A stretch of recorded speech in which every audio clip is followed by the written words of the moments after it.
hombres y mujeres.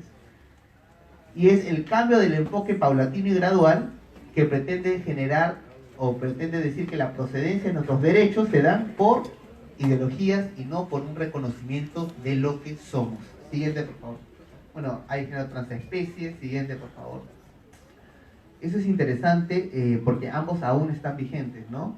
El CIE-11 y el DSM-5, que habla que la disforia de género son considerados como trastornos mentales. Se espera que el próximo CIE supuestamente modifique, ¿no? Pero en realidad aún no se ha publicado la próxima, que significa Clasificación Internacional de Enfermedades. Yo no entiendo cómo alguien puede celebrar que permanezca transgénero en la Clasificación Internacional de Enfermedades, pero porque lo ha cambiado de posición lo celebran. Lo que se celebraría, que lo hayan retirado, pues. Pero si permanece en la Clasificación Internacional de Enfermedades, por más que lo cambien de lugar, sigue estando en la Clasificación Internacional de Enfermedades. Siguiente, por favor.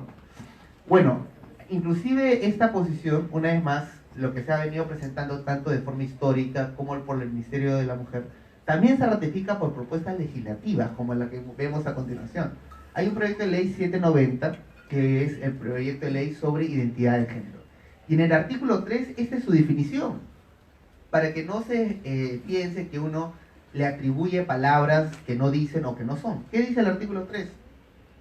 Se entiende por identidad de género a la vivencia interna e individual del género, tal como cada persona la siente, la cual puede corresponder o no con el sexo asignado al momento de nacimiento. Yo me pregunto, ¿a quién le asignaron el sexo acá? ¿Alguien sabe alguna clínica, algún doctor que le pregunta a los padres, señor, ¿qué quiere, hijo o hija? ¿Alguien conoce alguna situación donde se asigne el sexo? El sexo no se puede asignar, se reconoce. Pero bueno, aún se emplean verbos, obviamente, para tergiversar lo que es obvio. Puede ser posible que la vivencia, dice, la cual puede corresponder o no con el sexo asignado al sentimiento. Acá ya hay una violación a la ley de la no contradicción de la lógica. Ni siquiera debería ser admitido. Es como por decir 2 más 2 es 4, pero puede ser 5. O sea, por lógica básica y elemental, no pueden haber dos posiciones veraces a la vez que se contradicen. Y más aún cuando no tienen el sustento médico ni científico, incluyendo la vivencia personal del cuerpo. Esto puede involucrar la modificación de la apariencia o la función corporal a través de medios farmacológicos, quirúrgicos o de otra índole, siempre que ello sea libremente escogido. También incluye otras expresiones de género como la vestimenta, el modo de hablar y los modales. Yo me pregunto, si yo me disfrazo del sexo opuesto, ¿esto me hace mujer? Para algunos quizás sí. Y para los que no, para los que dicen no, Cristian, tú eres hombre y aunque te vistas de mujer, aunque impongas la ley y aunque me amenaces de mandarme a la cárcel y aunque me quieras quemar en el horno, yo jamás seré cómplice de la mentira. Y esos son los que luchamos contra la imposición de la mentira.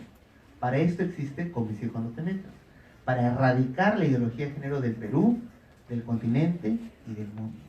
Y gracias a Dios somos más. Antes de ayer marchó Colombia, hace 4 días El Salvador, el 15 Paraguay, Bolivia, Perú, Argentina, el 17 Francia. Cada vez crece más. ¿Por qué? Porque la verdad aplastada en la tierra volverá a surgir. La verdad no puede ser suprimida ni ocultada por siempre, porque ninguna mentira es eterna. Se requiere de personas, hombres y mujeres, jóvenes y adultos, maestros y no maestros, de la calle, donde uno esté, que dé respuesta moral a estas preguntas morales. Las preguntas no son de índole jurídico ni político, son preguntas morales. Por ejemplo, ¿se debe asesinar a un inocente, sí o no? Y esa es una respuesta jurídica, política o moral. Moral. ¿Se debe personificar la mentira, sí o no? ¿Se debe ser cómplice de una mentira y un delirio, sí o no?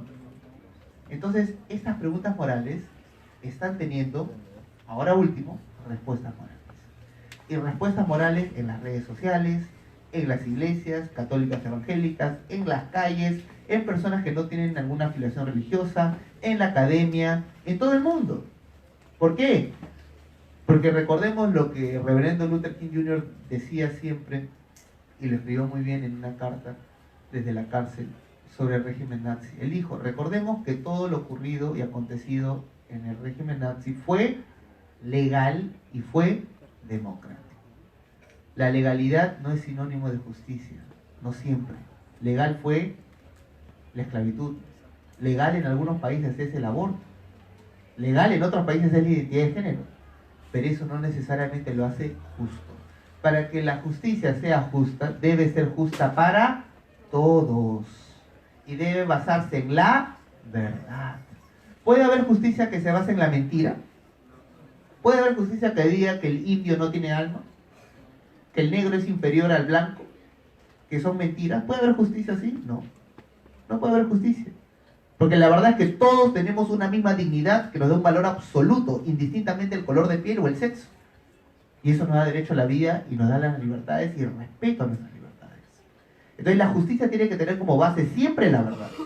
Y segundo, tiene que ser transversal, para todos, por igual. No puede haber una justicia que sea amplia para un sector y reducido para otro, porque eso no sería justicia. Sería otro tipo, ¿no? Una ley injusta o revanchista, qué sé yo. Siguiente, por favor. Bueno, también vemos qué sucede en las competencias deportivas a nivel mundial, como hombres que entran a competencias que está diseñado para mujeres y que obviamente al tener una composición corporal distinta que la mujer, ganan las competencias, ¿no?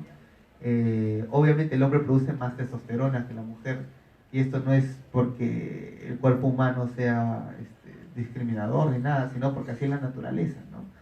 Somos distintos, tenemos diferentes capacidades. La composición cerebral del hombre es distinta a la composición cerebral de la mujer. Hay más de 3.600 diferencias genéticas entre el hombre y la mujer. Entonces somos distintos, pero a la vez somos iguales. Por eso en la universidad se busca la unidad en la diversidad. ¿Y qué nos hace únicos acá? Que todos somos humanos. Entonces conozcámonos a nosotros mismos. ¿Qué es lo que nos hace humanos? Por ejemplo, la genética. La genética, el ADN del ser humano es distinto al de un animal. Completamente diferente. No es que va progresando del chimpancé casi humano, no, completamente distinto. El ADN humano nos da características, hombre y mujer. Siguiente, por favor. Hay después otras leyes como para el fortalecimiento de la lucha contra los crímenes de odio y discriminación.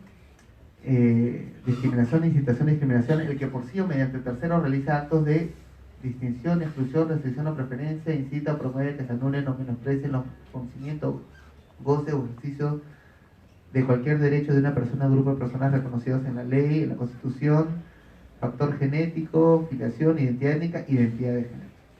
Acá vayamos a hacer una reflexión. ¿Por qué nos oponemos a este tipo de leyes, por ejemplo? La ley de no discriminación por identidad de género. ¿Porque acaso queremos promover discriminación? Por supuesto que no. Pero ¿ustedes alguna vez han escuchado la ley de no discriminación a los evangélicos? ¿O la ley de no discriminación a los budistas? ¿O la ley de no discriminación a los Hare Krishnas? ¿O a los testigos de Jehová? ¿O a los ateos? Jamás la iglesia ha marchado por una ley con título personal o nombre propio. Siempre se marchó por una ley de libertad religiosa. Porque uno es libre de decir, tu Dios no existe. Es una invención. Yo también es libre de responder y decirle, arrepiéntete, porque el juicio está cerca. Y ninguno de los dos va a la cárcel. Ni el cristiano, ni el ateo. Porque es el ejercicio pleno de la soberanía de la individualidad que cada uno tenemos. Somos libres. Nunca se marchó la historia por una ley evangélica. ¿Por qué? Porque las creencias requieren libertad. Los pensamientos requieren libertad. ¿Pensamientos para qué? Para que yo exprese lo que expreso ahora. El género no tiene sustento lógico, médico, científico, y no me vaya a la cárcel por ser generofóbico, o transfóbico, o homofóbico. Y para que alguien me responda el público y diga, señor Rosas, usted es un religioso fanático, no le creo ninguna palabra, acá nosotros somos huayca, igual le vamos a insultar. Y tiene todo el derecho. Tiene todo el derecho a hacerlo. Y nadie se lo puede impedir.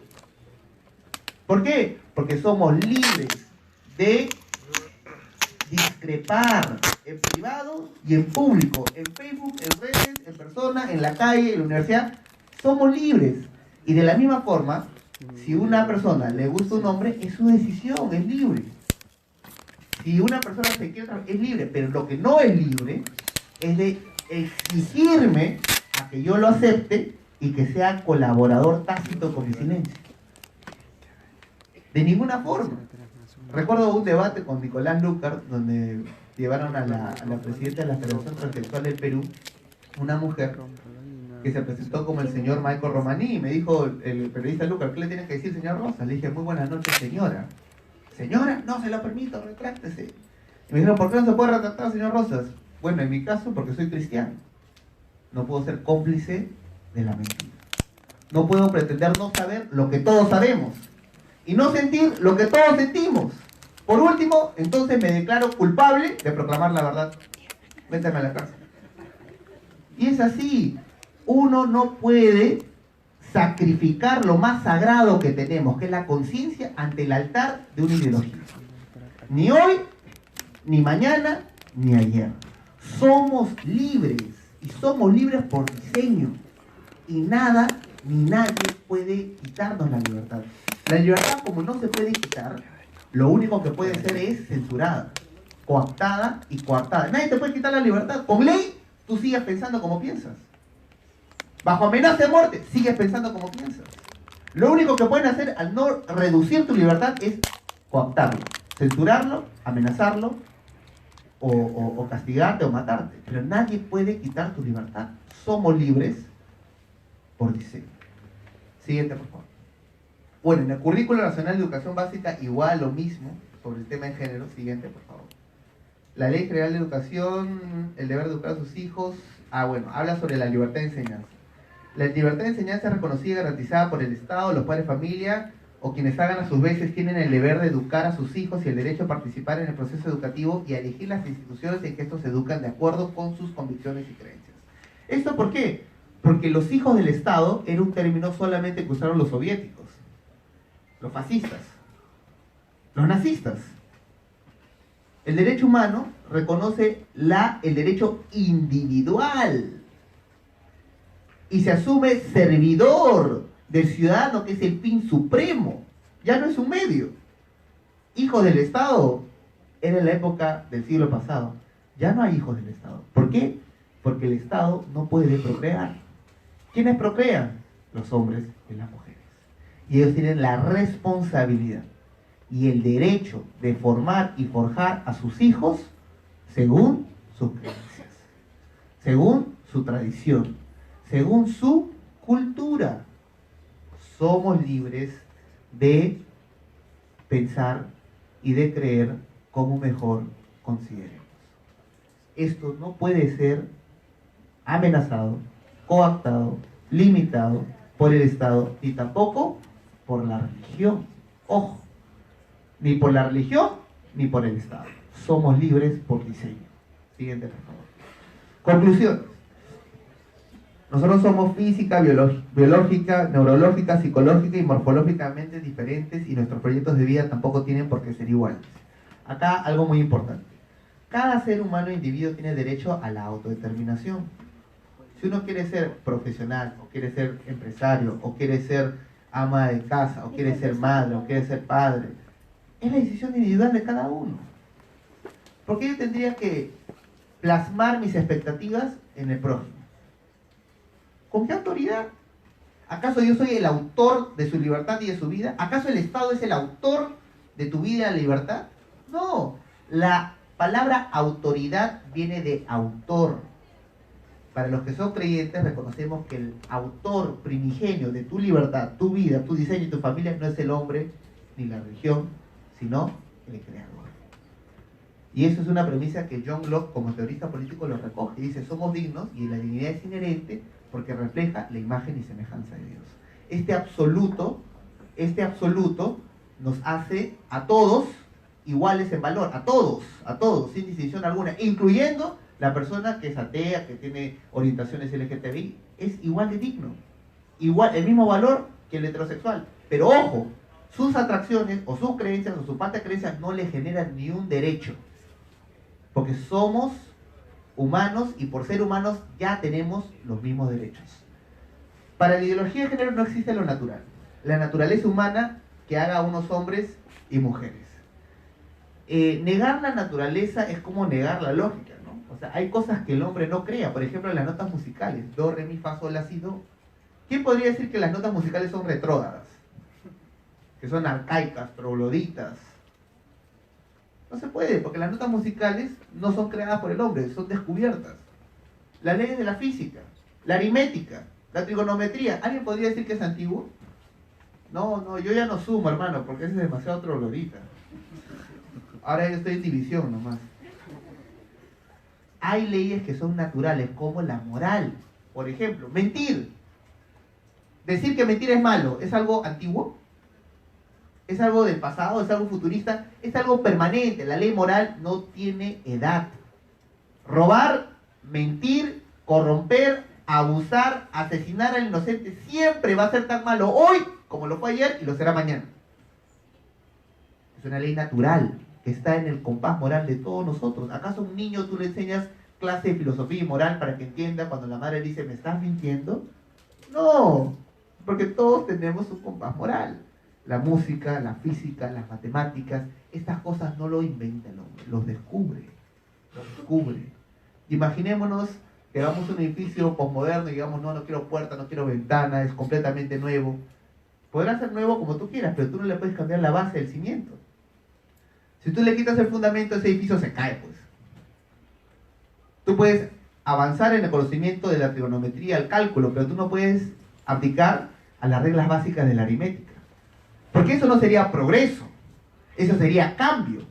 Progreso es que una semilla progrese en un árbol, que una oruga progrese en una mariposa, que un niño progrese en un hombre. Pero progreso no puede ser que uno cambie la esencia, porque para progresar hay que mantener la esencia, y la esencia humana. Cuando alguien es vaciado de la esencia, no tiene nada más por qué luchar. Llega a un suicidio ontológico y cultural, como sucede en algunos países en Europa, que al ser vaciados de su esencia, de su identidad, ¿ya por qué más van a luchar? Ya no tienen razón de luchar. Siguiente, la lucha no pretende que cualquier hombre o mujer puedan alcanzar un trabajo y tener una igual remuneración. Lo que busca es no haya distinción de sexo, es decir, que desaparezcan las categorías hombres y mujeres. Acá vale la pena hacer una distinción entre igualdad de oportunidades e igualdad de género. ¿Cuántos piensan que es lo mismo? Muy bien, bueno. A ver, vayamos a ver cuáles son las diferencias entre igualdad de oportunidades e igualdad de género. Si uno lee los conceptos, es el mismo. Cuando uno lee en la ley, dice, la igualdad de oportunidades la igualdad de género, perdón, es el derecho a la mujer a tener las mismas igualdades de oportunidades que el hombre. Uno dice, mira, aparentemente es lo mismo, pero no lo es. Vamos a explicar lo siguiente. A ver.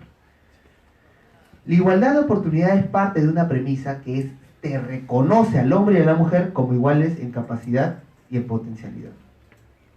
Y como los reconoce a ambos iguales, hombre y mujer, el Estado se asegura que no haya ningún impedimento legal para que el hombre o la mujer se pueda educar y pueda trabajar. Esa igualdad de oportunidades garantiza la desigualdad, y está muy bien, porque es una desigualdad que se da en función a la meritocracia, al esfuerzo, a la ética laboral. Si la mujer se esfuerza, será jefa. Si el hombre será jefe. Si ambos, los dos serán jefes. Si ninguno, ninguno. La igualdad de oportunidades simplemente pone el mismo punto de partida para que, dependiendo de la ética laboral de cada uno pueda progresar, trabajar, estudiar como mejor considere. En cambio, la igualdad de género no. La igualdad de género pretende uniformizar y apunta a un igualitarismo. Dice, si la mujer no estudia o no trabaja, ¿es por qué? Porque está sometida a una cultura heteronormativa, patriarcal, machista, homofóbica, etcétera, etcétera. Por lo tanto, el Estado va a exigir que se tomen medidas para arreglar la sociedad. Vamos a exigir una cuota, una equidad, una paridad y una alternancia. Y terminamos siendo conejillos de indias, siendo empleados como medios de realización de una filosofía. Terminamos siendo súbditos de un Estado, en vez de que seamos reconocidos como el fin supremo. Si la mujer quiere trabajar, que lo haga. Nada se lo puede impedir, pero hasta ahí es la función del Estado, impedir limitaciones legales o jurídicas. Lo que el Estado no puede hacer es irrumpir en la voluntad de las culturas, de las personas, para dirigirlos hacia un modelo único. Porque de lo contrario vendría otro y diría, no, ese no es el modelo, ese es el modelo. Y habría un conflicto y nunca acabar. Entonces, para no favorecer a uno o a otro, lo que se tiene que hacer simplemente es reconocer el goce y la libertad que todos tenemos para desarrollarnos como mejor consideremos. Bueno, para terminar, les animo, chicos, a que sigan investigando, buscando, recordando lo siguiente, que la verdad no teme ningún desafío. Si la verdad es verdad, va a resistir en el tiempo, en el espacio, va a resistir cualquier análisis hoy y mañana. Sigamos luchando juntos porque la verdad siempre triunfará. Muchas gracias.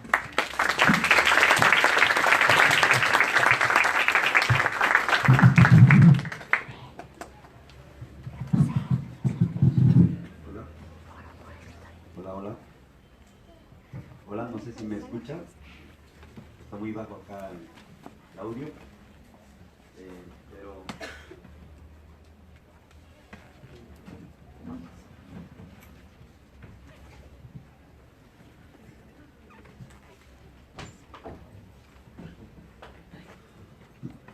Muy bien. Damos gracias en primer lugar por la participación del politólogo Cristian Rosas. Ha tocado diversos puntos, no solamente desde un punto de vista histórico, sino también las diferentes posiciones que se han ido desarrollando a lo largo de lo que es la historia en el siglo XIX, en el siglo XX, y aún desde la parte médica que también ha referido, la parte biológica, para lo que es la comprensión sobre el género. Yo creo que hay puntos que tal vez algunos desconocían o otros ya lo sabían, pero también permite conocer a más profundidad lo que es el género y también el derecho que cada persona tiene por el simple hecho ya de ser un humano, ¿no? que queda claro también. Bien, vamos a dar una vez más unas palmas por esta presentación, ¿no? de este Cristian. Y vamos a presentar en esta segunda ponencia a la doctora abogada Paola Martínez, que va a tocar también este tema, pero desde un enfoque legal, ¿no? Y también más contribución a algunos aspectos más que ella, en el área que se ha especializado, nos va a dar mayor alcance de ello. Entonces vamos a pasar con ella. Unas palmas, por favor.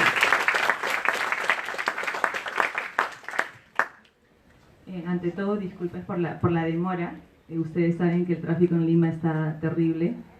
Quería comenzar a agradecer a las autoridades de la universidad quienes permitieron justamente la realización de este evento y también felicitar a la FEC, a la comunidad universitaria que también nos convocó para estar presentes el día de hoy. La universidad debe ser justamente esos espacios abiertos de debate donde no debe haber censura. Justamente acá en la universidad es donde se van a establecer los consensos, las coordinaciones, las ideas para crear un mejor futuro para nuestro país. Quería comenzar señalando eso. El tema que voy a compartir el día de hoy es, como bien lo pueden visualizar, políticas públicas de género y sus consecuencias. Y para entrar al tema, quiero comenzar primero a señalar qué es el problema público, porque las políticas públicas atienden problemas públicos. Y vamos a ver acá, ¿qué es un problema público? Tenemos ahí lo que actualmente estamos viviendo, ¿no? Desempleo, inseguridad, el tema, ahora último, en los medios de comunicación, el tema de la corrupción. Pero, ¿qué es el problema público?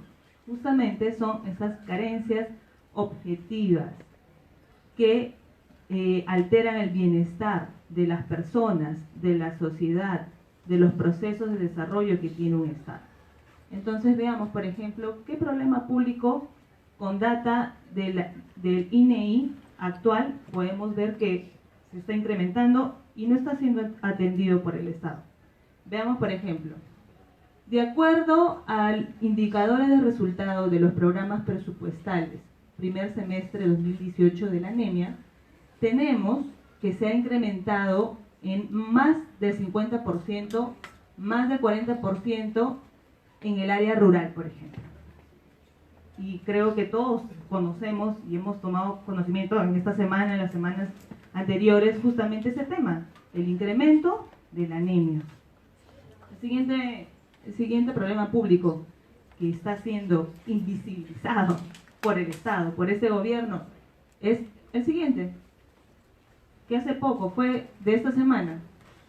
Precios de medicamentos oncológicos suben hasta un 142 cuando se venden al Estado. Cuando las compras son realizadas por el MINSA y por eSalud, tenemos que los precios suben hasta ese monto, hasta esa cantidad. Un problema público que debería ser atendido por este gobierno y no lo está haciendo. ¿Qué podemos decir sobre la reconstrucción del norte? Cualquier persona aquí presente puede ingresar a la ejecución de gasto, puede revisar el presupuesto establecido para la reconstrucción del norte, donde efectivamente se puede comprobar que vamos ni siquiera al 10% de la ejecución de la reconstrucción del norte. Entonces, los problemas públicos que el Estado debería atender en estos momentos no están siendo atendidos. ¿Por qué razón? ¿Qué otro motivo tiene el Estado para atender, para destinar horas hombres, políticas públicas, recurso público en empecinarse en la aplicación de una política de género transversal que no va a generar la solución que tanto se señala, que tanto se celebra, que va a ser el gran solucionador de los problemas actualmente que estamos viviendo, ¿no? ¿Qué es una política pública? Fácil y sencillo. Son el conjunto de objetivos, decisiones y acciones que lleva a cabo un gobierno para solucionar los problemas públicos. Acciones para atender, acciones realizadas a través del aparato estatal para atender estos problemas públicos. El proceso de política pública, ¿no? Definición, diseño, implementación y evaluación, que es todo Estado debería realizar en su diseño, establecer cuáles son los problemas públicos que están aquejando actualmente a la sociedad, diseñar e implementar y evaluar si realmente esa política pública está generando valor público, que es finalmente el valor que se da a la sociedad en beneficio de la sociedad, en beneficio de los peruanos, en beneficio del ser humano. Ante los problemas públicos que tenemos, ¿qué es lo que puede diseñar el Estado? Programas, planes. En este caso, les comentaba el tema de la desnutrición. El tema de la desnutrición, ¿cómo es? El problema de la desnutrición, ¿cómo es? El Estado lo está tratando a través del Plan Nacional para la Reducción y Control de la Anemia Materno-Infantil y la Desnutrición Crónica Infantil en el Perú 2017 al 2021, que está vigente, y sin embargo hemos visto ya de la estadística ENDES 2018 que se está incrementando, y esto todavía tiene una cifra mayor a incrementarse, porque sabemos que el porcentaje de la pobreza extrema sigue incrementándose, porque hay una recesión actualmente que estamos viviendo. Pero ¿qué es lo que pasa? ¿Qué es lo que está haciendo actualmente el Estado? Mediante esas políticas de género. Acá está. Norma técnica de salud y atención integral de la población trans femenina para la prevención y control de las infecciones y transmisión sexual. Ese es el programa del 2016 que está vigente. ¿Y qué dice el punto 4.47?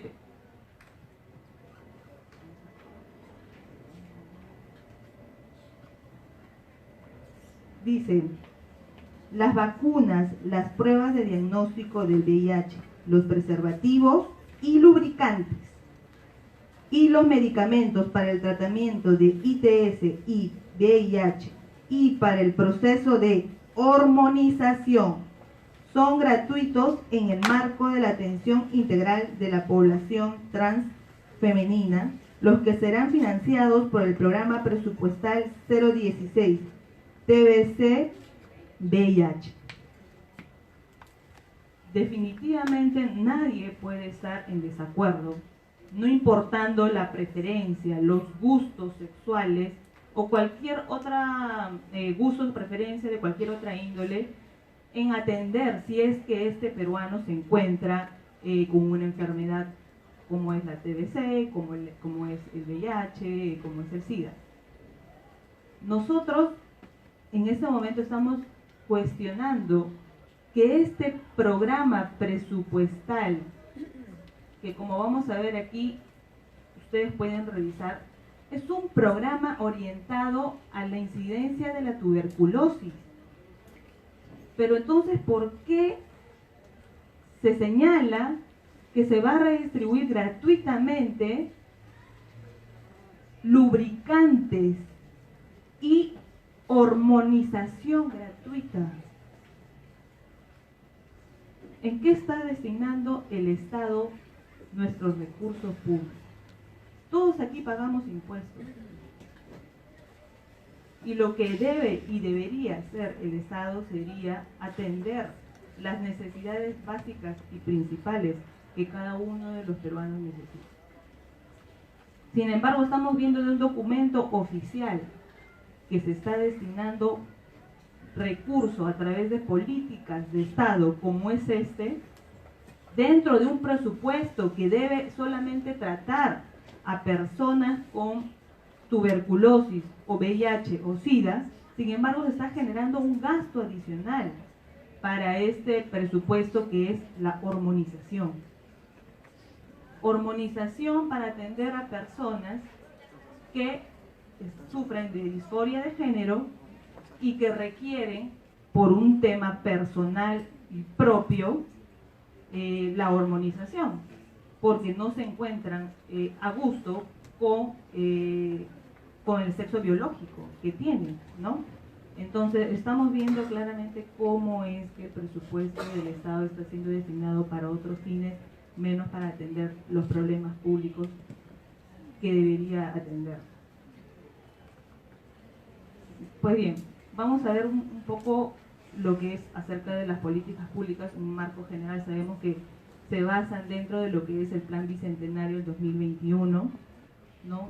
De acuerdo al Acuerdo Nacional, esos son los ejes de política de Estado, de Acuerdo Nacional, pero estos a su vez, de acuerdo a ese plan, todas las políticas de Estado tienen un enfoque, tienen una aplicación a nivel de todos los niveles de gobierno, central, nacional y local, ¿no? Tenemos, por ejemplo, el planeamiento estratégico sectorial, el plan operativo y finalmente el plan multisectorial que se realiza a través de los ministerios. El presidente Vizcarra, cuando asumió su mandato, estableció la política general de gobierno, en donde estableció cuáles eran los lineamientos generales de su gobierno.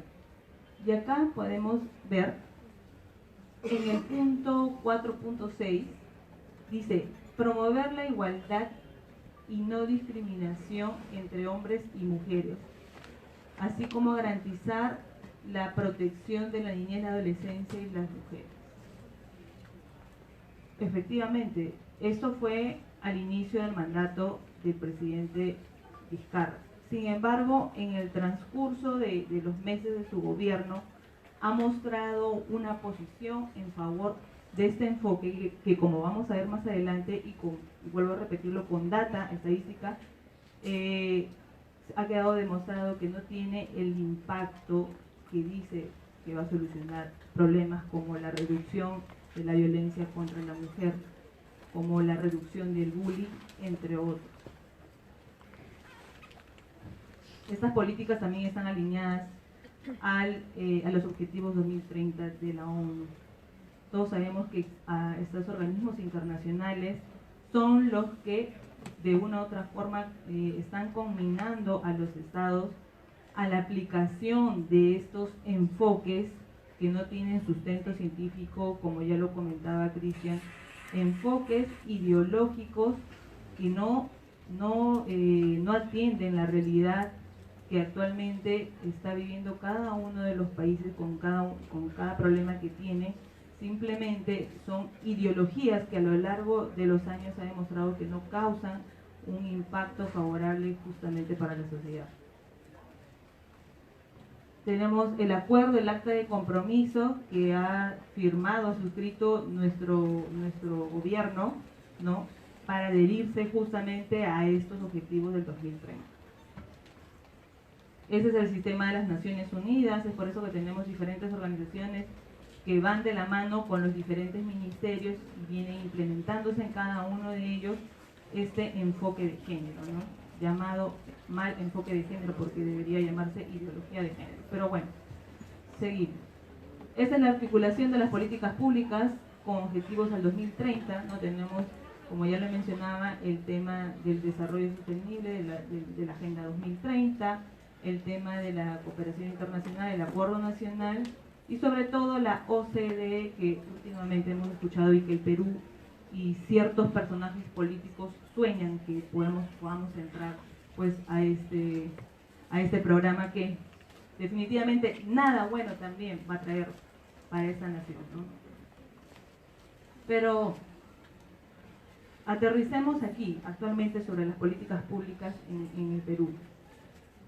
Sé que la mayoría ha tomado conocimiento del tema de la ideología de género, tal vez a través del currículo nacional, pero yo quería dejar claro en esta sala que el tema no se centra solamente en el tema del currículo nacional. El ente encargado actualmente de implementar la ideología de género en las políticas públicas en el Perú es el Ministerio de la Mujer. Hace no mucho tiempo escribí un artículo que lo cité: la cabeza del monstruo no está en el Ministerio de Educación, sino en el Ministerio de la Mujer. Y vamos a ver por qué es así.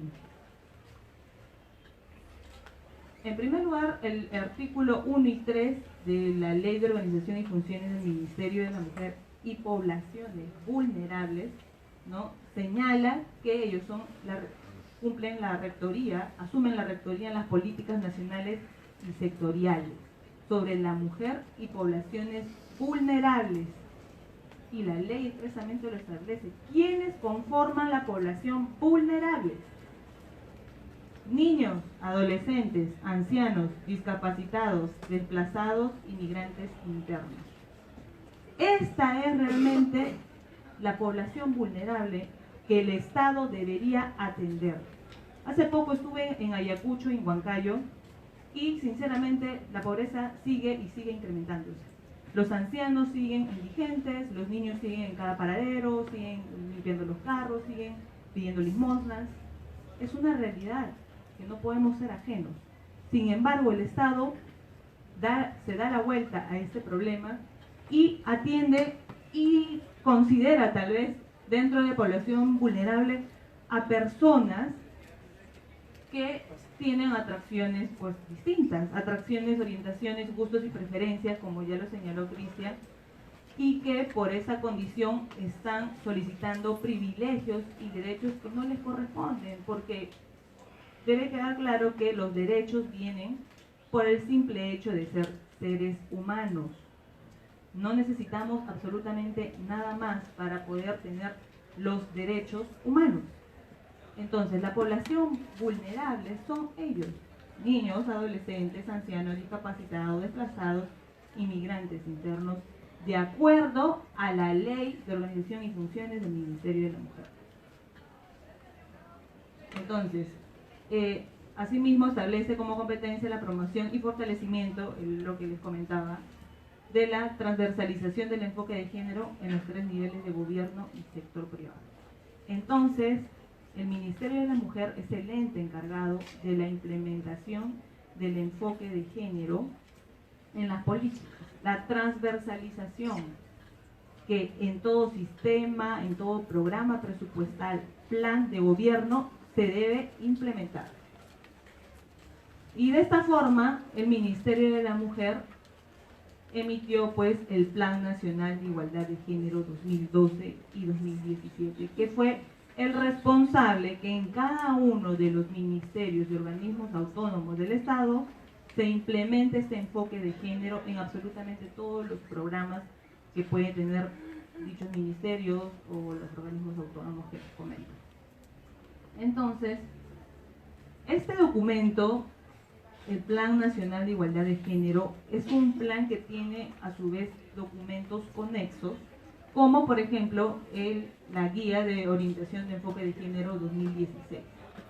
Ya se ha leído los conceptos, ¿no? Pero siempre es bueno repetir, porque no es un tema que nosotros estemos inventando, o este grupo que se ha levantado esté siendo o creando falsas mentiras. Vemos claramente qué es lo que dice. Dice, este concepto nos ayuda a entender que lo que creemos características naturales de hombres y mujeres no se derivan del sexo de las personas, sino que son construidas a través de las relaciones sociales y las imposiciones culturales. Documento oficial que cualquier persona puede ingresar en estos momentos, ingresar en la página del Ministerio de la Mujer y va a encontrar conceptos fundamentales para la transversalización del enfoque de género. Este concepto nos ayuda a entender que lo que se asume como características naturales de mujeres y hombres no vienen por la naturaleza o se derivan del sexo de las personas, sino que muy por el contrario son construidas social y culturalmente, a través de relaciones sociales e imposiciones culturales. Se aprende desde la infancia, reproduciéndose y manteniéndose en los espacios de socialización e interacción como la familia, la escuela, la comunidad, las organizaciones sociales, gremiales, religiosas, los espacios laborales y las agrupaciones políticas, entidades públicas, privadas y otros. Yo estoy muy contenta de poder participar el día de hoy y que se me dé la oportunidad a una voz distinta de las demás voces que las organizaciones feministas pues dicen llevar la bandera a favor de la mujer. Yo agradezco la oportunidad nuevamente y quería preguntar acá a las mujeres presentes si fue la sociedad, si fue la cultura las que las hicieron mujeres. Fue la sociedad, desde el momento que tú naciste, fue la sociedad que te impuso el ser mujer. Absolutamente no. Lamentablemente sabemos, no, acá quiero también saludar la presencia de nuestras amigas de organizaciones feministas, pero está bien, justamente no debe haber censura, debe haber espacios justamente donde se puedan establecer esos consensos, donde se puedan intercambiar ideas, ¿no? Vamos a seguir.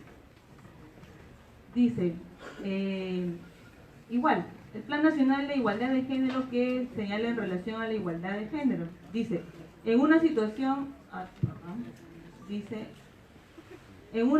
de igualdad real, los derechos, responsabilidades y oportunidades de los varones y mujeres no dependen de su naturaleza biológica y por lo tanto tienen las mismas condiciones y posibilidades para ejercer sus derechos y ampliar sus capacidades y oportunidades de desarrollo personal, contribuyendo al desarrollo social y beneficiándose de sus resultados. ¿Cómo podemos señalar que es la igualdad de género el no reconocer la naturaleza biológica?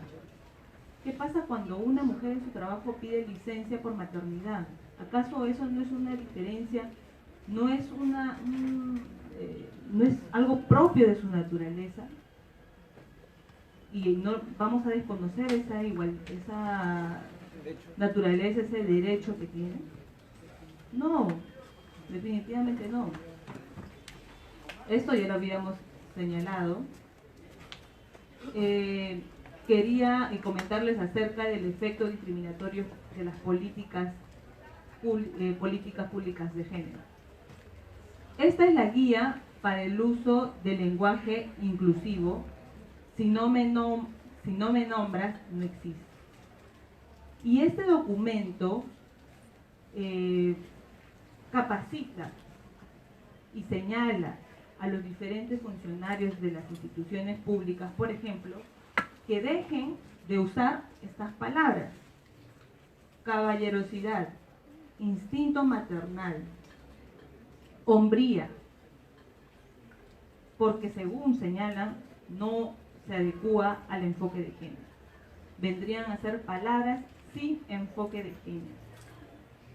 ¿Acaso esas palabras no son propias de la naturaleza de hombres y mujeres? ¿Qué razón de ser tiene en un instrumento de política pública el señalar a los funcionarios públicos de las instituciones para que manejen su lenguaje institucional, el negar el poder mencionar estas palabras? Caballerosidad, instinto maternal, hombría, instinto femenino, feminidad. ¿Cuál es la razón? Sabemos que estas ideologías, pues, lo que buscan es pretender manipular el lenguaje para llegar así con las ideas, implementarlas a través del aparato estatal, porque sabemos que estas ideologías necesitan del poder coercitivo del Estado para la implementación. Y de hecho que una de las formas es también a través del lenguaje que estoy mencionando actualmente, ¿no? que es un documento vigente, que lo pueden también revisar de la página del Ministerio de la Mujer. Bien, entonces el Plan Nacional de Igualdad de Género 2012-2017 se implementó en los 3 niveles de gobierno, en todos los poderes del Estado y los organismos autónomos, como he señalado. Ahora, las políticas públicas sobre la reducción de violencia con enfoque de género que viene implementándose actualmente. Quiero desarrollar este punto. ¿Qué es lo que dijo el presidente Martín Vizcarra? Una de las principales causas de la violencia es la falta de un enfoque de género en las políticas públicas. Antes de fin de año aprobaremos la Política Nacional de Igualdad de Género, que será el instrumento orientador de comportamientos sociales libres de discriminación. Esto es lo que señaló el señor Vizcarra, ¿no?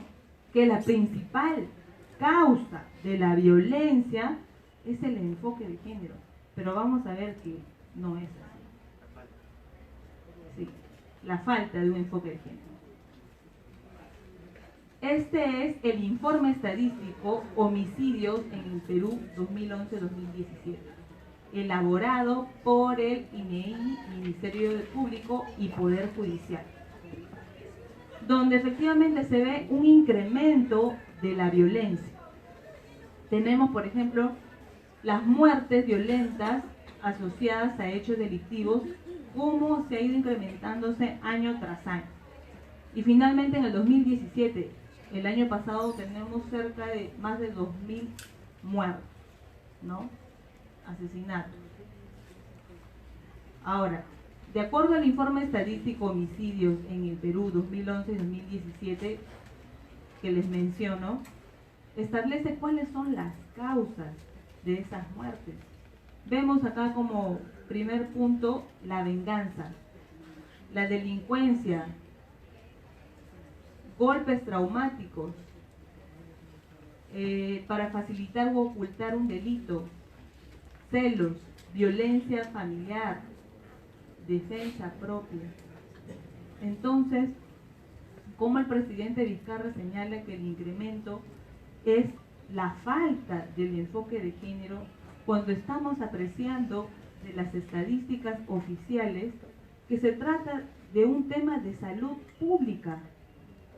La venganza, la delincuencia, ¿a qué se debe? Es un tema de formación de valores, en valores y principios, que ha sido olvidada del currículo nacional, de educación cívica, que ha sido anulado para establecer un enfoque ideológico con una cosmovisión particular de la sexualidad. Celos, violencia familiar. ¿Qué es lo que está ocasionando que cada vez más incremente la violencia dentro del seno familiar? Este es el informe estadístico de homicidios en el Perú que les comento. Y acá establece justamente lo que, bueno, tal vez por eso hasta se pueden sacar videos durante el transcurso de la semana, pero tienen que revisar la data. En esta data se advierte claramente cómo ha sido el incremento de muertes de hombres y de mujeres. Pero claramente vemos que la muerte de hombres es mucho mayor a la de mujeres. Data oficial al 2017 que cualquiera de ustedes puede revisar en estos momentos en internet. Del 2011 al 2017, elaborado por el Ministerio Público y el Poder Judicial. Según los medios de comunicación, señala que no, que son más muertes de mujeres. Estamos viendo cómo año tras año hay más muertes de hombres. Sin embargo, las políticas públicas solamente se centran en una víctima, la mujer. ¿Y dónde queda la política para atención de los hombres? De acuerdo también a este mismo documento, señala, por ejemplo, respecto al tema de feminicidio, que solamente está en la etapa de calificación preliminar, porque los abogados aquí presentes no van a poder dejar mentir de que es un tipo penal que no puede ser probado, porque el tipo penal señala que la muerte es por ser mujer. Por eso es que este informe estadístico señala que se encuentra en la etapa preliminar, porque todavía no se puede comprobar siquiera si efectivamente se cumplió ese tipo penal.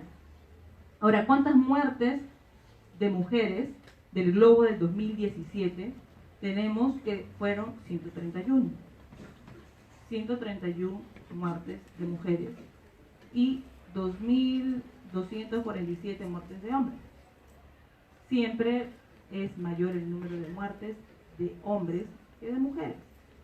Pero no estamos viendo y no estamos analizando esa política pública para atención en general de la violencia, en general, que involucra tanto a hombres como mujeres.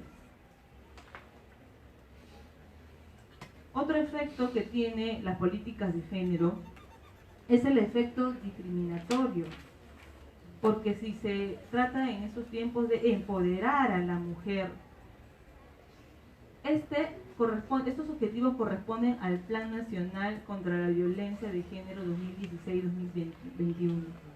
Y efectivamente señala en su objetivo reducir la violencia contra la mujer, pero establece en la violencia en la mujer en su diversidad entendiendo a la mujer trans. Entonces, ¿es un ministerio público que atiende a la mujer o atiende a un hombre que pretende o dice ser mujer? La ley orgánica, su ley de creación señala que es de atención a la mujer y a las poblaciones vulnerables, que ya señalamos quiénes eran, quiénes conformaban esta población vulnerable. Sin embargo, el Estado otra vez da la espalda en la atención de este problema. Ya lo había mencionado Cristian, la implementación de las políticas de género lo que hace es restar espacios de participación a las mujeres. Lo vemos ahora último el concurso de Miss Universo. Un hombre que va a concursar representando a España en el concurso internacional de belleza. Supuestamente es un concurso donde se busca empoderar a la mujer, hacerla más visible. Sin embargo, las competencias deportivas, los concursos y otros más están siendo totalmente tomados por estas ideologías, restándose más espacios a las mujeres. Otra consecuencia de la política de género es el incremento de la disforia de género en los niños. Se busca justamente implementar eso en el currículum nacional, sin embargo lo que busca es distorsionar, reconstruir la identidad natural de los niños. Y estas son las consecuencias, más del 200% de niños con disforia de género.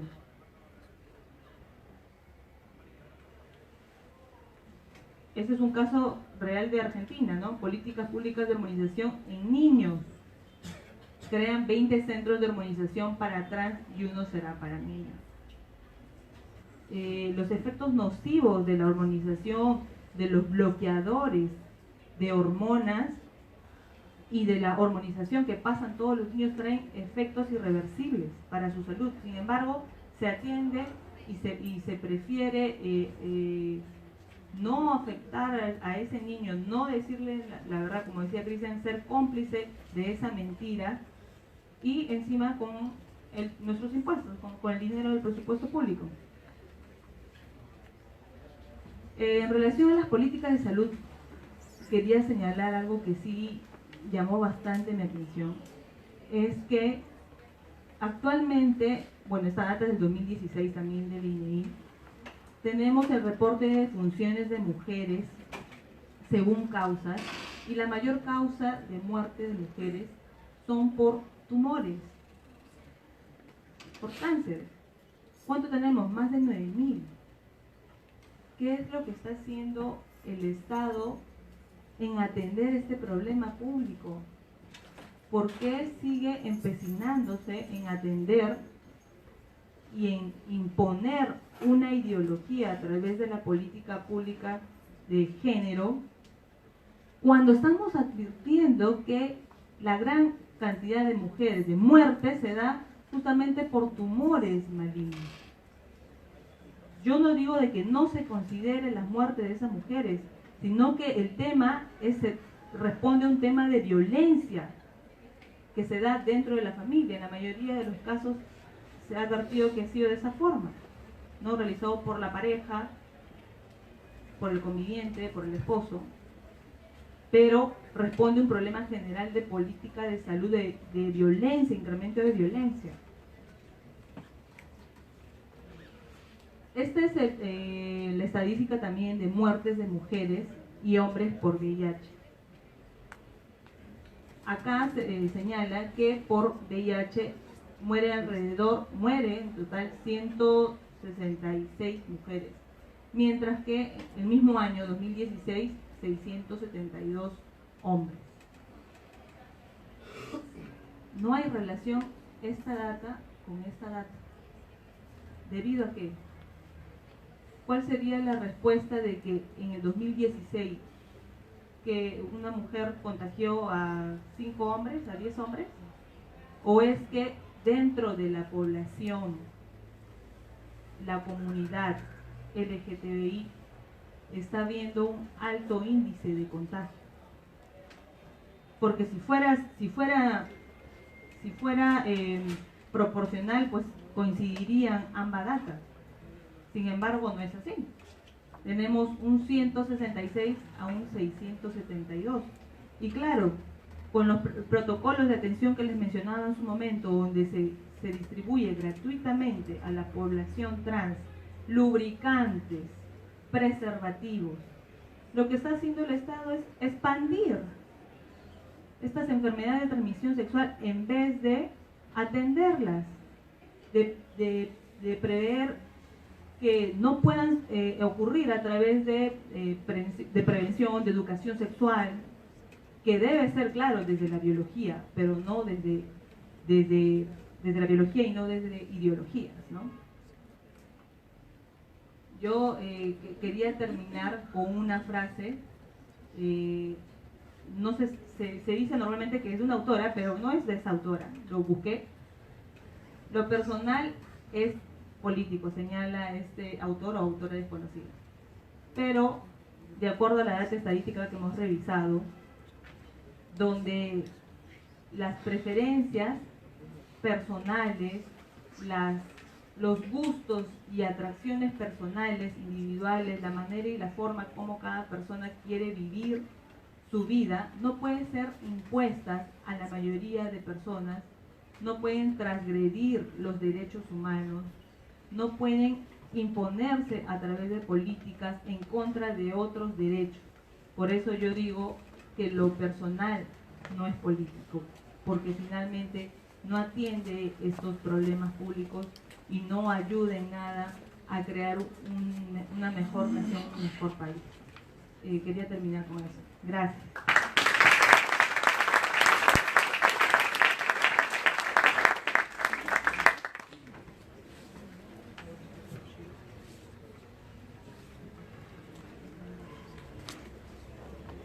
Muy bien, damos gracias a la doctora Paola Martínez respecto a la ponencia también que ella ha presentado, muy interesante. Vamos a pasar a la ronda de preguntas, nuevamente advirtiendo las reglas que se tiene que tener en consideración, ya que en este auditorio queremos que se guarde el respeto y que cada uno pues los que están interesados en preguntar van a dar en este caso su pregunta, pero con el respeto, ¿no? Ya un poco recordando que a veces en algunos lugares se ha visto conflicto, discusiones, hasta a Joe Bush le lanzaron un zapato, ¿no? en Irak. Entonces, acá no estamos como el Congreso, en Japón también a puños, nada de eso. Entonces, con el mayor respeto, para ello invitamos acá al abogado Jorge de Lamas, que va a ser como anfitrión, para acercarse a los que levantan su mano para poder preguntar. Señores, voy a empezar por orden, voy a pasar por la primera fila y voy a ir avanzando.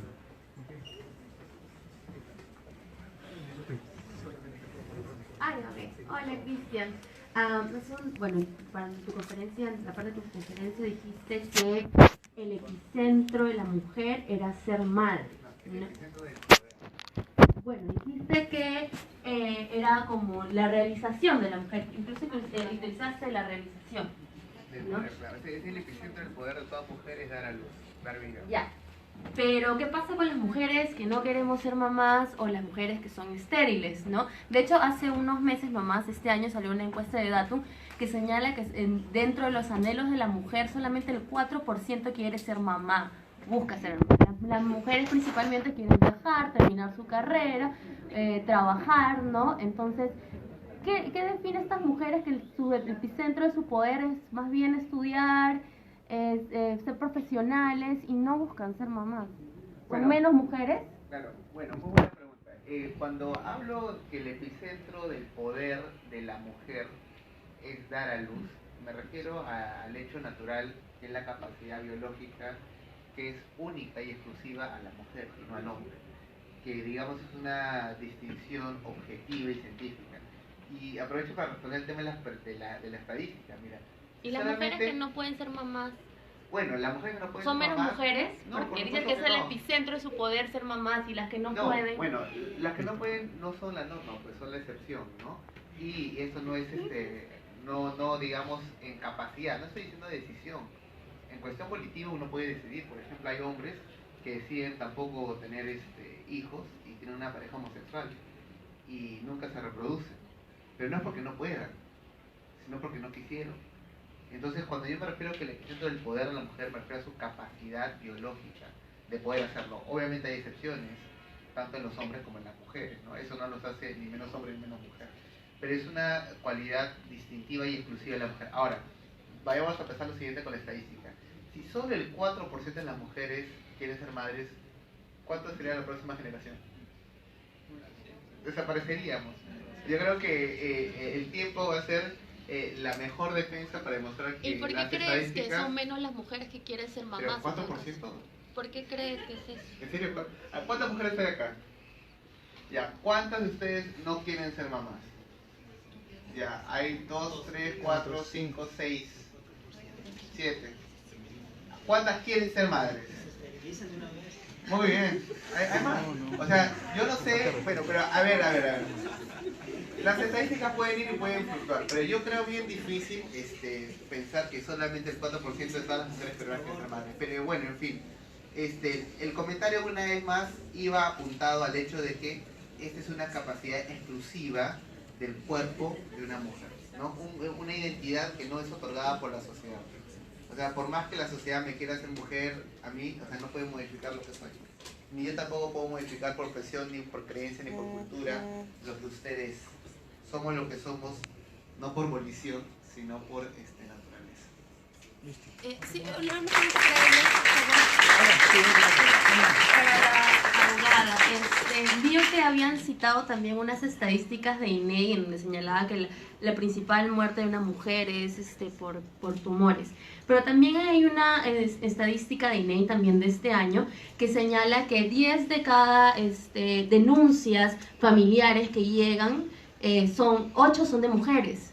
Entonces, ¿por qué obviar esa parte si tú dices, por ejemplo, que las muertes de hombres son más que las muertes de mujeres por homicidio? Pero no cuentas los factores, son distintos. No es lo mismo que mueras atropellado, que mueras acuchillado, o que mueras por el sicariato, que te mate tu esposo, ¿no? ¿Cuántas? O sea, la cifra está siendo manipulada.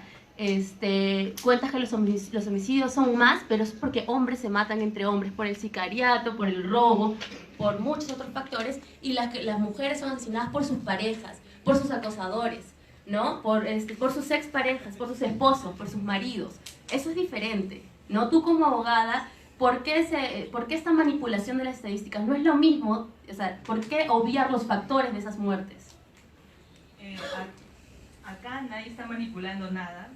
Cualquiera aquí presente puede revisar la data que he presentado, que es oficial, donde incluye todos las formas violentas de muerte que acaba de señalar acá la señorita, ¿no? Entonces, todas las muertes ya incluidas por su pareja, por sicariato, en general, estamos hablando de homicidios, de muertes de personas en general.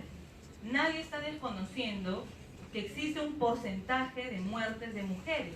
La intención de mostrar la data es que existe realmente violencia en general y que las muertes se dan en mayor cantidad a hombres que mujeres. Entonces, el tema acá es que no se está negando. El tema es que responde a un tema de violencia, sí, familiar, pero no se debe por un odio hacia la mujer. No se debe por el tema de la muerte por ser mujer, la están matando. No, se trata de problemas de salud mental que actualmente estamos viviendo en la sociedad, de depresión, de estrés, de no contener la violencia y cómo se materializa finalmente eso, sumado a otros problemas que hacen que el ser humano pueda generar ese estado de estrés y finalmente tener reacciones violentas que a veces no son ni comprensibles, ¿no? Que más que en el campo del ámbito médico. Entonces, eso respecto a la pregunta que señala. Y también quería comentar en relación a lo que el proyecto de vida de cada mujer debe ser respetado. Cristian comentaba y cada una de ustedes levantaron la mano quienes desean y quienes no desean ser madres. Yo pienso que actualmente hay una corriente, que es el feminismo de género, que calla nuestras voces de aquellas mujeres que realmente no nos sentimos representadas con este movimiento, porque la mayoría de las mujeres responde a su naturaleza biológica inherente a nosotras mismas, que hace que cada una de nosotras podamos tomar distintos proyectos de vida. Eso no quiere decir que no se respete a la mujer. El instinto maternal exactamente es algo propio, biológico, inherente, que viene de cada una de nosotros. ¿Qué ciencia prueba que existe el instinto maternal? Bueno, ¿qué parte de la ciencia? Antes de ir, tenemos que pasar sí, bien a todos porque la verdad el tiempo es limitado a las ¿Cómo se 2:30. prueba científicamente el instinto maternal? Ay, sí, no, eso sí no lo responde. Okay, buenas noches.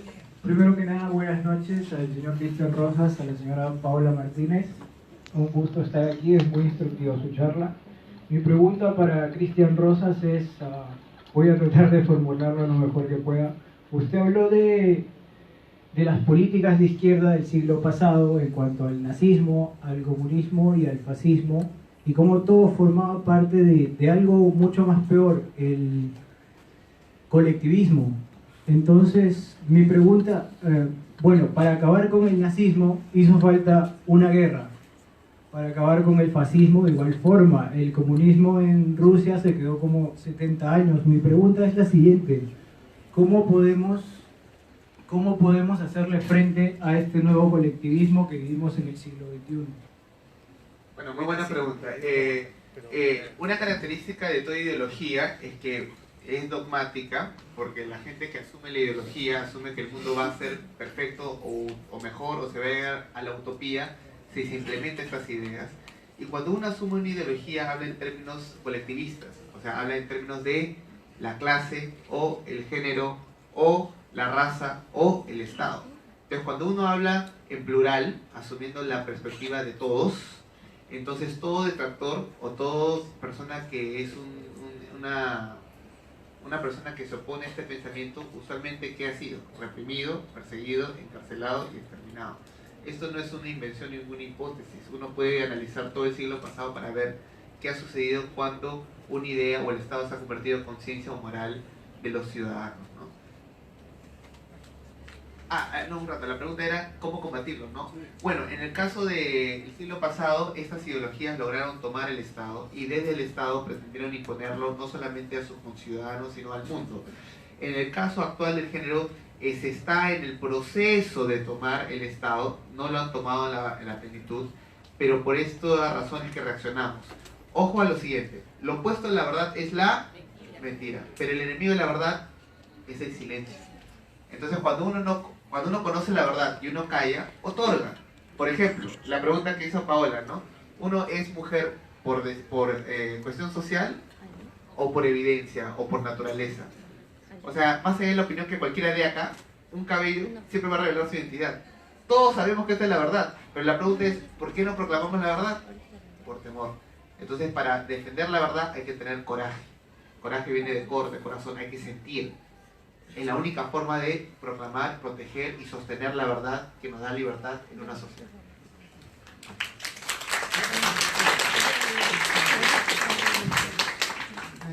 Buenas noches. Para Cristian, ¿qué opina de las feministas que dicen que el poder de la mujer no debe radicar en la reproducción, pero sin darse cuenta le dan importancia al no ser madre, ¿no? O sea, precisamente su poder radica en no ser madres. Le están dando, sin darse cuenta, le dan poder a la reproducción. También, ¿por qué cree que tanto se manipulan las encuestas, las estadísticas? Y para la doctora Paola, ¿qué opina de las feministas que hablan de estadísticas de la ley de violencia de género sin saber que la ley de la mujer es principalmente para la mujer? O sea, es lógico que sea el 80% si es que la ley es para mujeres y para hombres dentro del grupo familiar. Y además, ¿qué opina de las feministas que creen que todos jugamos una guerra de sexo gigante en la que si me mata un hombre por ser hombre, bueno, mi muerte vale menos que si mata un hombre a una mujer? ¿Usted cree que es un paradigma ideológico que le den más valor a la muerte dependiendo del victimario? Gracias. Las estadísticas, los números reales son números reales, pero las estadísticas se pueden interpretar de muchas formas. Y justo quería hacer mención, qué bueno que me preguntaste, porque el año 2011, cuando se habló del Ministerio Público, de enero a diciembre del 2010, y vamos a hacer un ejercicio básico de lógica. En ese año hubo 1.236 muertes, 1.236, de las cuales 254 fueron mujeres y 982 fueron hombres. La ecuación va de la siguiente forma. De cada 10 mujeres, 4 fueron asesinadas por sus parejas, que representa un total de 101. Y de los hombres, solamente 1 de cada 10 fueron asesinados por sus parejas mujeres. Pero es el 10% de 982, o sea, un total de 98. En conclusión, ese año murieron mujeres asesinadas por sus parejas, 101, y hombres asesinados por sus parejas, cercenados, mutilados, 98. La diferencia es de 3 individuos. En otras palabras, no existe ninguna disparidad. Lo único que se toman porcentajes de distintos totales. Y esto produce una percepción que no resiste el análisis concreto.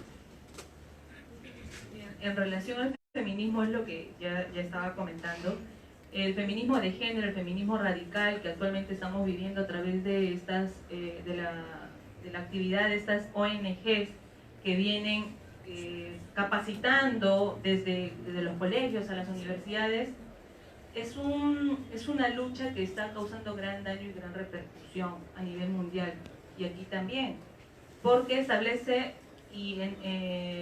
al hombre como enemigo, cuando sabemos que hombres y mujeres son complementarios. Una ideología que establece a otro ser humano como enemigo simplemente por su naturaleza, ¿qué beneficio puede traer? ¿Qué lucha puede traer? Absolutamente nada. O sea, referirme más al feminismo, creo que ya en vano perdería el tiempo, sinceramente.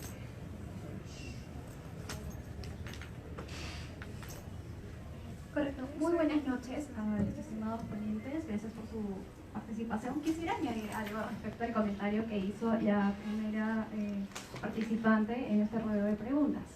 Acabo de revisar la encuesta de Datum que fue realizada este año por el Día de la Madre y voy a leer lo que dice. Que las cifras para el Perú muestran que 4 de cada 10 mujeres mayores no son madres, lo cual no les excluye del hecho de que en un futuro ellas quieran ser madres. Además dice, de ellas el 78% desea tener hijos algún día. Sin embargo, un 22% no desea ser madre en un futuro. Estamos hablando que solamente entonces el 4% de las mujeres no desea ser madre en el Perú. Entonces, definitivamente creo que hubo un error de interpretación de data. Bueno, lo cual quiere decir un 22% de mujeres no desea ser madre en el futuro. Es decir, que alrededor de 900.000 mujeres peruanas no visualizarían la maternidad como un objetivo de realización en sus proyectos de vida. Fuente de datos. Gracias.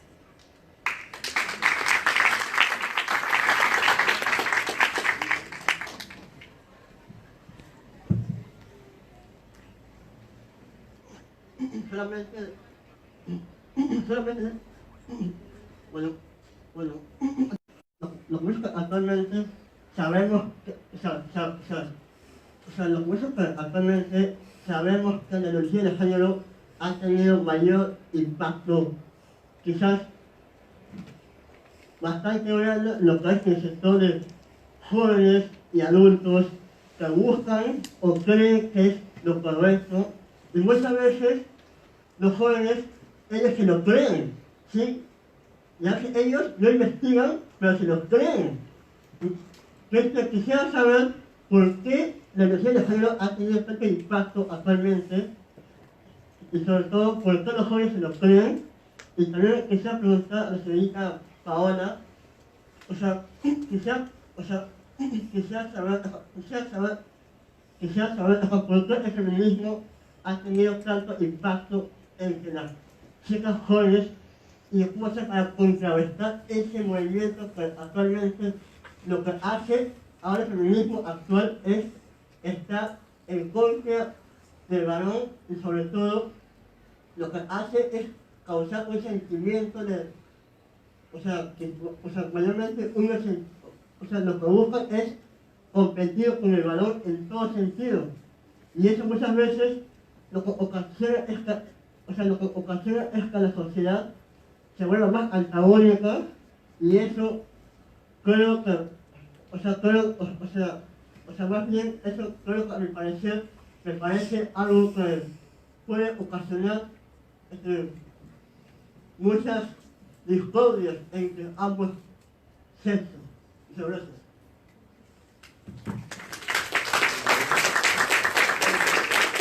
Bueno, yo creo que una de las razones por la cual muchos jóvenes creen en esta ideología, como antes también en la historia han creído en otras ideologías, es porque se convierte en una moda, ¿no? Una moda que es superficial y simplemente es contradictoria, sin tomarse el tiempo de hacer un análisis más profundo, ¿no?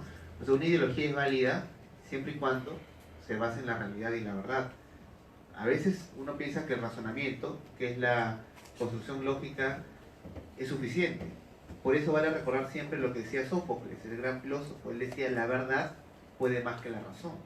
Porque basta con que uno demuestre que la premisa que se sostiene en género es falsa para que la conclusión caiga por sí misma. Pero se requiere, aparte de tener la fortaleza de poder escudriñar las filosofías y analizarlos a la luz de la lógica, la evidencia y el análisis, se requiere bastante coraje para abrir la boca, proclamar la verdad, tal como el joven lo ha hecho, sin complejo alguno. Es necesario que uno hable la verdad porque es la única forma de batallar contra la imposición de la mentira. En relación a cómo podemos contrarrestar el feminismo que actualmente estamos viviendo, es importante que el Estado pueda volver a una educación de principios y valores donde se respete al ser humano por la condición de ser humanos, porque tenemos todos dignidad. Implementar enfoques como el enfoque de complementariedad desde la educación o el enfoque de familia, porque finalmente nosotros, los seres humanos, nacemos de hombres y de mujeres. Entonces, tenemos que resaltar que hombres y mujeres somos complementos. No hay otra cosa más. No podemos crear antagonismos, no podemos crear discordias y señalar que el hombre es el gran culpable de todos los años que hemos vivido en una opresión como mujeres. Esa sería mi respuesta. Buenas noches, Cristian. Quería saber tu opinión con respecto de por qué el gobierno se muestra recalcitrante en seguir imponiendo esta ideología, ¿no? A través de los años han visto grandes manifestaciones a favor de la vida, de la familia, y aún así el gobierno parece que se hace de la vista gorda, ¿no? Quería saber tu opinión, ¿por qué crees que el gobierno no se muestra esa actitud, ¿no? Bueno, la verdad yo también quisiera saber por qué, porque yo no entiendo, al igual que tú, por qué un gobierno que se supone que debe de servir a los ciudadanos y se debe al pueblo, gobierna a espaldas de lo que exige. Y lo que nosotros exigimos es simplemente respeto a lo que somos.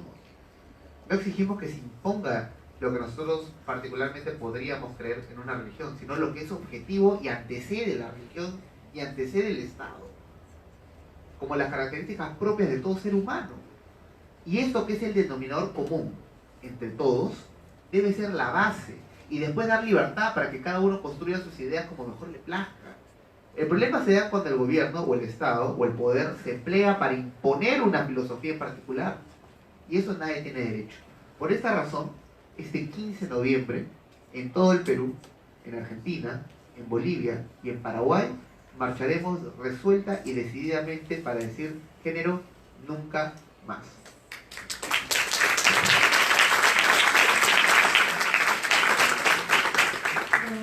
Muy buenas noches, muchas gracias a los ponentes. En realidad, bueno, más que una pregunta, quería hacer un comentario. Yo soy economista y creo que la base del desarrollo está en la educación. Y también soy cristiana y creo en los principios que ustedes están presentando el día de hoy. Sin embargo, también me parece oportuno y me hubiera gustado ver en los slides todo el tema de embarazo adolescente. Si bien el nuevo currículo plantea buenas cosas, también plantea cosas que están todavía por discutirse, ¿no? Pero una de las cosas que plantea el currículo es la educación sexual, y yo como economista y lo que hago en mi trabajo es orientar a las familias de enseñar la educación sexual desde la escuela. El tema está en que muchos padres ahorita no están en las facultades de enseñar a sus hijos a cómo educarse sexualmente. Generalmente en la Amazonía peruana las madres están pues sin educación sexual, y ellas son las que engendran a niños que crecen y crean todo ese círculo de la pobreza, ¿no? Entonces, para mí el tema y el punto está en la tolerancia, ¿no? Si nos sentamos a hablar con el gobierno para que ambos podamos ver los pros y los contras, y para tener una sociedad mejor, sería lo importante, ¿no? No a la más tolerancia, ¿no? No a la violencia. Sí hay mucho feminicidio actualmente, lo vemos en las estadísticas, y más que todo sabemos de que también Perú es una sociedad machista. Entonces tenemos que sentarnos y dialogar, y de repente, si no estamos de acuerdo en todo, para eso está la libertad de expresión. Eso es. Yo quería comentar algo rapidísimo. Nosotros no nos negamos a una educación sexual, pero partiendo desde la biología, como lo decía, no desde una ideología. Porque si partimos desde una ideología, aparecen estos manuales de educación sexual integral ESI, que, vuelvo a repetir, revisen, ingresen, googleen. 2014 que estuvo vigente. ¿Cuál era una de las unidades? La masturbación. ¿Cierto? Documento oficial del Ministerio de Educación. Una unidad temática acerca de la masturbación. Entonces, no podemos centrarnos en una educación sexual integral donde lo que se busca es la hipersexualización de los niños.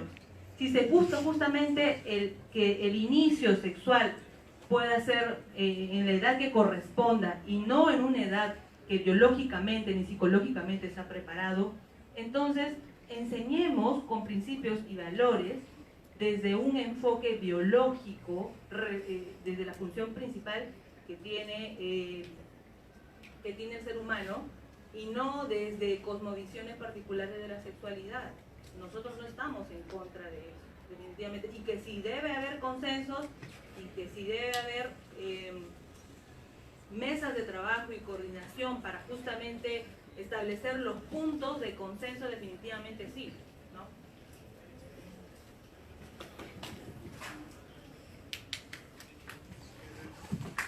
Nos quedamos sin uno. Está bien, está bien. Bueno, unas preguntas más para ir terminando por la hora.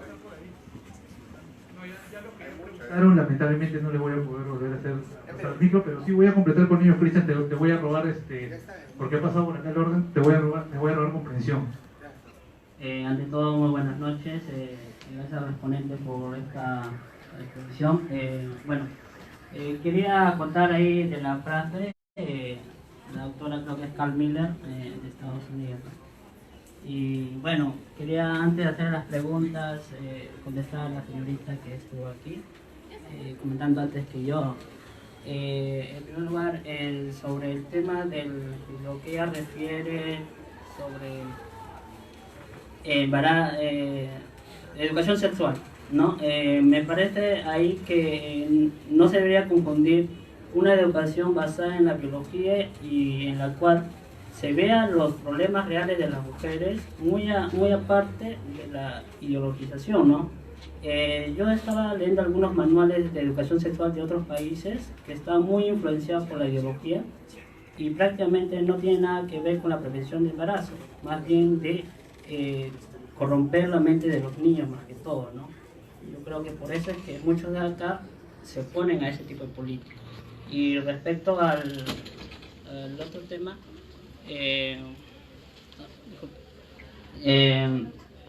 bueno, el feminicidio para mí no existe, ¿no?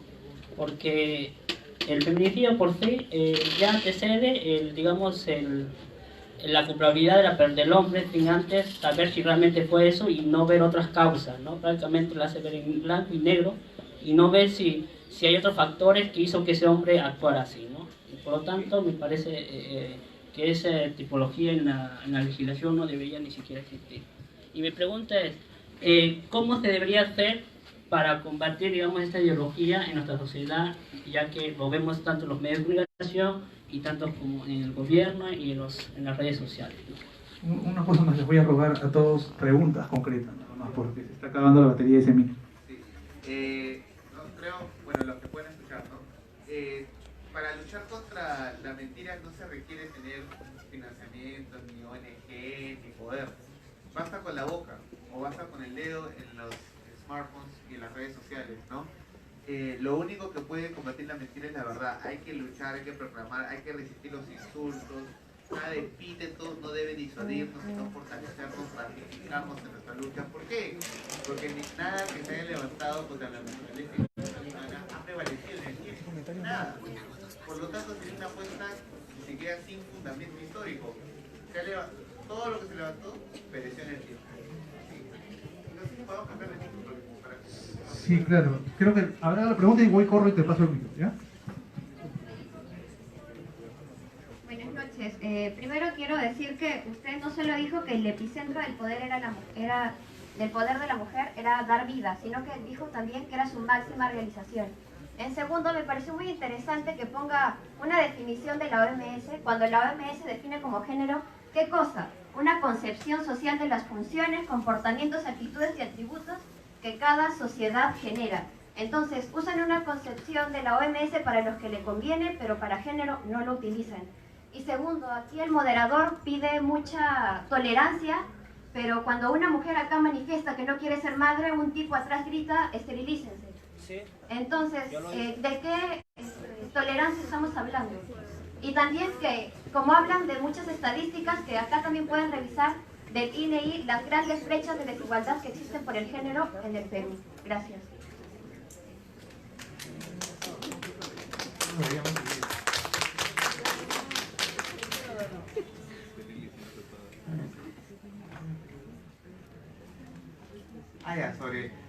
Obviamente sobre el epicentro del poder de la mujer es la capacidad de dar a luz. ¿Por qué? Porque tú te realizas al prolongarte, pues. O sea, imagínate, tú vives tu vida, no te repuedes morir, ahí quedaste. No sabes ni si existes. No hay nada de tu descendencia. Tú te realizas con plenitud cuando te puedes prolongar en el espacio y el tiempo.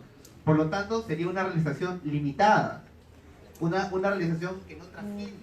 Una realización intrascendente, redundante, autosatisfactoria, que no se puede corroborar con el tiempo. ¿Me dejo entender? O sea, la realización plena es poder trascender. No hay realización sin trascendencia. No, por supuesto, hay formas de trascender distintas, pero obviamente esa capacidad particular no la tiene el hombre. ¿Me dejo entender? O sea, no necesariamente puede ser la máxima, pero es una realización. Yo no recuerdo haber dicho exactamente eso. Lo que sí he dicho y ratifico es que el dar a luz es el epicentro del poder de una mujer, porque esa capacidad de dar vida no lo puede tener el hombre. El segundo punto sobre la tolerancia, sí es importante recordarlo. O sea, las opiniones pueden discrepar y uno puede estar en contra y debe estar en contra si no se siente conforme. Y no por eso exigir que alguien piense como uno, ¿no? O sea, yo tolero que podamos tener diferentes perspectivas y esa tolerancia solamente podría funcionar cuando se reconoce que la libertad es un absoluto. O sea, en las civilizaciones que reconocen la libertad como una cuestión natural inherente del ser humano, entonces el Estado se crea para protegerlo. En un Estado comunista que relativiza la libertad, tú criticas al Estado, te fusilan. En un Estado islámico teocrático, tú criticas a Mahoma, te decapitan. Y en un Estado progresista que abandona el valor absoluto de la libertad y lo relativiza,